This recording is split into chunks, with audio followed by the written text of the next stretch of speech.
Plants மேலே care எடுத்து 1 month மேலேயே இருக்கும். துளிர் எதுவும் விடுறதில்ல. அட் த சேம் டைம் ஃப்ளவர்ஸும் வைக்கிறதில்ல. காற்று ரொம்ப வீசுறதுனால பிளான்ட்ஸ் எல்லாமே சேஃபாக சேஞ்ச் பண்ணி கார் பார்க்கிங்கில் தான் வச்சுருக்கேன். களைச்செடி அதிகமாக வளர்ந்துருந்துச்சு. பழைய லீவ்ஸுமே கருகி போயிருந்துச்சு. கார்டன் வேலை பண்ணுறதே பயங்கர சாட்டிஸ்ஃபேக்ஷனாக இருக்கும். கார்டன் வேலையை தொட்டாலே பொறுமையாக 1/2 to 1 hour அதில் ரசித்து அந்த வேலையை செய்வேன். ஆடி காற்றுல அம்மியும் நகரும்னு சொல்லுவாங்க. இங்கே வீட்டையே தூக்கிட்டு போயிடும்னு நினைக்கிறேன். அந்தளவுக்கு காற்று வேகமாக வீசிட்டே இருக்குது. பிளான்ட்ஸை சேஃபாக கார் பார்க்கிங்கில் சேஞ்ச் பண்ணி வச்சுருக்கேன். ஆர்கனைஸ்டாக வச்சுருக்க பழக்கமோ டெக்கரேட் பண்ணுறதும் அம்மா வீட்டில் என்ன திங்ஸ் இருக்கோ அதில் தனித்தனியாக போட்டு கிளிப்பு இந்த மாதிரி போட்டு க்ளோஸ் பண்ணி வச்சுருப்பேன்.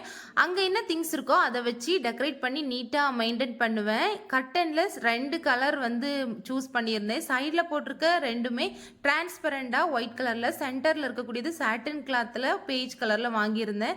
பிளாஸ்டிக் வாட்டர் பாட்டில் யூஸ் பண்ணக்கூடாதாமா, அதனால் சில்வர் வாட்டர் பாட்டில் வாங்கி அதோட லேபிள் எல்லாமே எடுத்துட்டேன். அவ்வளோதான். நெக்ஸ்ட் வீடியோஸில் பார்க்கலாம். பா.